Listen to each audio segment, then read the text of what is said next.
How do you go from a fully furnished home to living out of 2 suitcases without losing your mind? We sold it all to travel the world, and honestly, it wasn't chaotic, it was liberating. Today, we're breaking down the exact financial and logistical steps we took. These are the 7 keys to full-time slow travel. Let's get to it with key number 1, the anchor that holds people back. It's actually not the money concerns or fear of the unknown.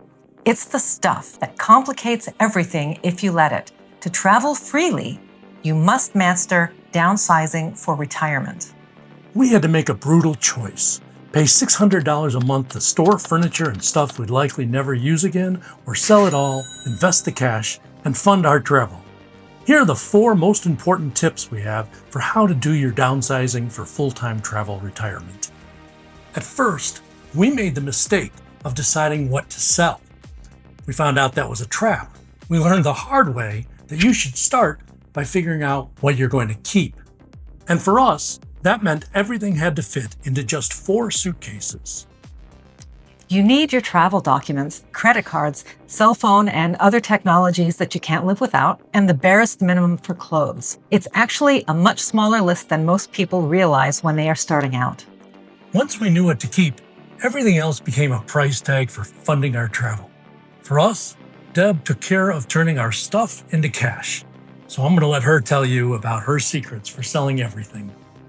We sold our small stuff like kitchenware all in bulk. You can actually do the same thing for large pieces, such as you can get creative and just sell your entire set of living room furniture in one go as a complete living room, rather than trying to do piece by piece. Selling in bulk saves you tons of time if you make great deals that buyers can't turn down.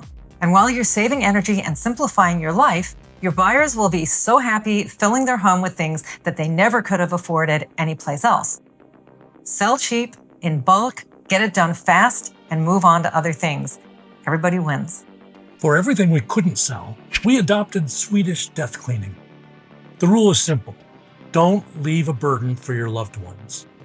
We gifted the sentimental treasures to our family first, passing on the legacy.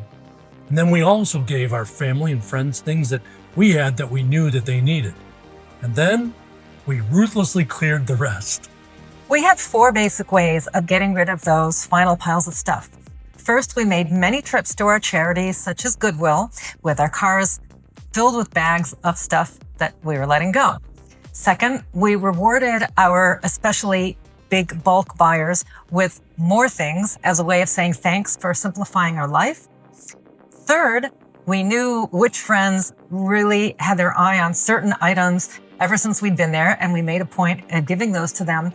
And the last thing is we planned a day for a trip to the dumpster, but the reality was once we just let all the bulk buyers and our friends know that everything in the house was up for grabs, people pretty much showed up and emptied out the house by themselves, so there really wasn't much to do beyond that point. Here's the most important tip for downsizing to travel full-time. Downsizing for the nomad lifestyle is emotional. It's a lot easier to do when you have the right mindset. We realized our stuff wasn't an asset anymore. It was an anchor.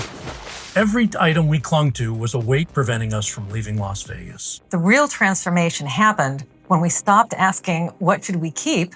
And we started asking, what is our freedom worth? We traded a 4,100 square foot warehouse for a life that fits in 4 suitcases. And honestly, we had never felt so liberated. Breaking those anchors gave us freedom, but freedom doesn't pay the bills. There's no point in all this if we couldn't actually afford a full-time travel lifestyle.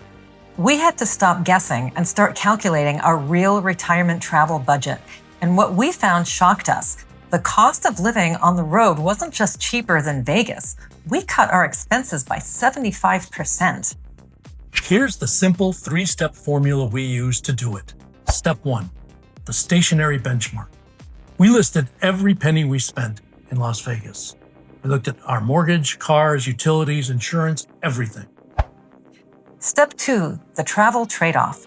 We realized that as nomads, we don't have utility bills, property tax, or car payments. We traded fixed costs for variable ones. Instead of a mortgage, we pay Airbnb fees. Instead of car insurance, we pay for Uber. Step 3 is the deep dive. Now, the exact math on how we balanced this out, it's a bit detailed. So we made a separate video that breaks it all down, and you can check that out right here. But the bottom line is this: you don't need $1 million. You just need to stop paying for a life that you aren't going to be living. Quick pause. If seeing these real budget numbers makes your nomad dream feel more possible, please hit that like button. It just tells YouTube to show this video to other retirees who need to see this math. Thanks. Now let's talk about the big scary one, healthcare. In key number 2, we mastered your budget and cost of living. But even a perfect financial plan has one terrifying point of failure. What happens if you have a stroke in Bangkok or break a hip in Lisbon?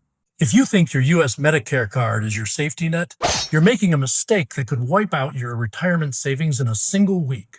Healthcare is the number one fear for aspiring nomads. But today, we turn that fear into a strategy. Welcome to key number 3, healthcare and insurance. Now, people confuse travel insurance with international medical insurance. Travel insurance protects your trip, lost bags, canceled flights. International medical protects you, surgeries, cancer treatments, the big stuff. And if you have pre-existing medical conditions, tricky, but not impossible. You usually have to look for plans for the look-back period. Basically, if you haven't had symptoms for 6 to 12 months, you're covered. And if you've had symptoms, you may end up with a policy that excludes coverage for the condition, but covers everything else. Now, you really only have 2 strategies here. Strategy 1 is the go-home strategy. You buy a high-deductible catastrophic policy just for emergencies, and you keep your Medicare Part B active. If something huge happens, you stabilize, fly back, and you use Medicare. Strategy 2 is treat-in-place strategy. You buy a robust international medical plan that covers you globally and generally excludes the U.S. This is often cheaper than U.S. insurance, and the care abroad is definitely world-class. Now, we have stories about this. Dental emergencies in Portugal, ER trips in Italy. I don't have time to tell them all right here, but if you are scared about the quality of care, watch this video right here. We break down our actual bills and experiences. It will make you sleep a lot better. Once you have that policy locked in, the fear vanishes. Now, let's protect your wallet from the biggest daily expenses you'll face, housing. Welcome to key number 4, saving big on accommodations. This is usually the biggest line item in the budget, but it's also the easiest one to hack. We have 4 strategies that routinely cut our housing costs down by 50%.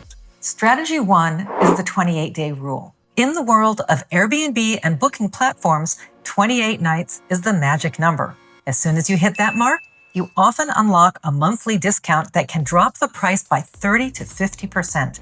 We have literally seen cases where staying for a full month was cheaper than staying for 21 days. If you are slow traveling, never book by the week, book by the month. Strategy 2 is the calendar hack. You're retired. You don't need to travel during school holidays or peak summer. We travel in the shoulder season whenever we can. That's the sweet spot just before or after the peak tourist rush. The weather is still great, the crowds are gone, and the accommodation prices crash. Stop competing with families on summer vacation. You have the freedom to go when they can't. Strategy 3 is the zero rent method, house sitting. We use platforms like trusted house sitters to stay in amazing homes for free. Yes, $0 in exchange for pet sitting. When we traveled last spring and summer, we spent 60 of 136 days living rent-free in Europe, in beautiful homes with wonderful animals. And here's the secret for our demographic. As retirees, you have a huge advantage. Homeowners trust mature couples as pet sitters way more than 20-year-old backpackers. That responsible grandpa energy is a huge benefit. Strategy number 4 is essential for maximizing your budget. The credit card game. We use credit card points to save on our travel. We use them mostly for lodging and airfare. But whether you're using points for booking a budget hotel stay or a business class plane ticket, first and foremost, we look at the value that we're getting. We don't just click on redeem. We're diligent about the math. We have specific thresholds. For example, with IHG hotels, we need to get a value of at least 3/4 of a cent per point. If the value isn't there, we pay cash using a brand card like our Chase IHG credit card to earn even more points for a better redemption later. Here's a nuts and bolts example. The Hyatt House Mont Kiara in Kuala Lumpur. This is a Category 1 property that costs just 5,000 points a night. If you hit a sign-up bonus on a premium card like the Chase Sapphire Reserve, say for 125,000 points that can be transferred to Hyatt, do the math. That is literally 25 nights of accommodation covered by one bonus. However, I need to give you a serious warning. Please don't go out right now and start ordering credit cards if you can't pay your balance in full every month. If you pay interest, you lose the credit card game. But if you are disciplined, credit card points are so advantageous in the money-saving game. Now, key number 5. This is the fun part. The reason our budget works isn't just because we track pennies. It's because we practice geo-arbitrage. That's a fancy way of saying we earn US dollars, like Social Security and investment income, but we spend them in countries where the dollar buys 2 or 3 times or more for the lifestyle. Here are 3 examples. If you love big city luxury, look at Kuala Lumpur, Malaysia. This is our top pick for affordable luxury. We stayed in 4-star hotels with rooftop pools for prices that would get you a Motel 6 in the US. The food is great, English is widely spoken, and the healthcare is world-class. We actually have 2 full hotel review videos currently on our channel showing exactly what you get for your money there. Next, if you prefer European coastlines, head to Albufeira, Portugal. This is the Algarve region. We spent a month here enjoying fresh seafood, great wine, often cheaper than water, and stunning cliff walks. It's not Southeast Asia cheap, but for Western Europe, it's a steal. We broke down our entire budget in a video titled, How to Live on $3,000 a Month in Portugal. Definitely watch that one for an itemized receipt.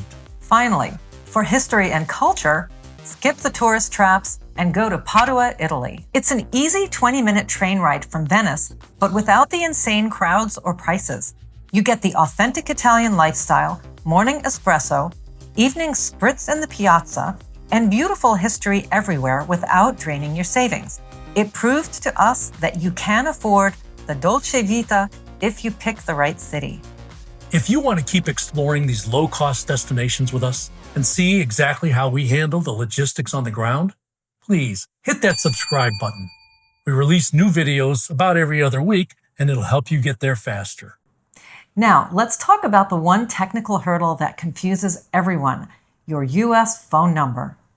Key number 6. This is where we see most new travelers light their money on fire. Do not keep your Verizon, AT&T, or T-Mobile when you leave the US.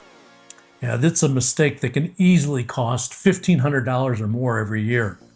Here's the exact 3-step system that we use now to pay almost nothing for our phones. Step 1 is Google Voice. Before you leave, you port your current US cell number to Google Voice. It costs a one-time fee of $20. That's it. Now your US number lives in the cloud, and as long as you have Wi-Fi or data, you can still receive texts from your bank for 2-factor authentication, and your family can call you just like they always have. Step 2 is for data, eSIMs. You need an unlocked phone for this. Instead of paying Verizon $10 a day for an international pass, we just download an eSIM app. We buy a local data plan for the country we're in, usually for just a few dollars, and activate it instantly. No physical SIM cards, no stores, just cheap local data. And step 3 is the one we didn't expect, WhatsApp. In the US, everyone texts mainly through their paid carriers, but the rest of the world runs on WhatsApp. It's how you talk to your Airbnb host, book a tour, or message a restaurant. Since it works over data, it pairs perfectly with your eSIM. So that's the stack. Google Voice keeps your home number alive through banks and calls home to the US. eSIMs give you data, and WhatsApp connects you to the locals. We have a full tutorial on how to set this up. You can check that out right here. But please, cancel that $100 a month contract before you get on the plane. Finally, key number 7. This might be the most important one of all. It is the slow travel mindset. Here's the truth.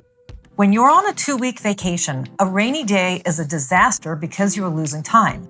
But when you travel full-time, a rainy day isn't the ruined vacation. It's just a Tuesday. Things will go wrong. We've missed trains, booked bad Airbnbs, we've gotten sick and injured. Trust us, if you treat this lifestyle like never-ending vacation where everything has to be perfect, you'll burn out in 3 months. The secret is flexibility. Slow down. Stay in one city for a month instead of 3 days. Give yourself permission to have do-nothing days. Be ready to change itineraries when deals arise. We purchased tickets to return on a cruise from Europe to the US last October, and when we found a great deal that let us buy airfare for only about 10,000 points each, we changed our plans so that we'd fly back from the UK to the US in September and save thousands of dollars. When you stop rushing, the stress disappears and the adventure actually begins. Retiring abroad isn't just for millionaires. It's for anyone brave enough to do the math and take the leap. We've given you the 7 keys: downsizing, budget, healthcare, housing, locations, phones, and mindset. If you're ready to take the first step, but you feel overwhelmed by the details, we've put together a specific playlist called Start Your Nomad Life Guides, Budgets, and Tips. It walks you through all the planning and the strategies that we've used so far, everything from budgeting to packing. Click right here to start watching. I'm Greg. And I'm Deborah. This is How to Nomad, and we'll see you in the next video.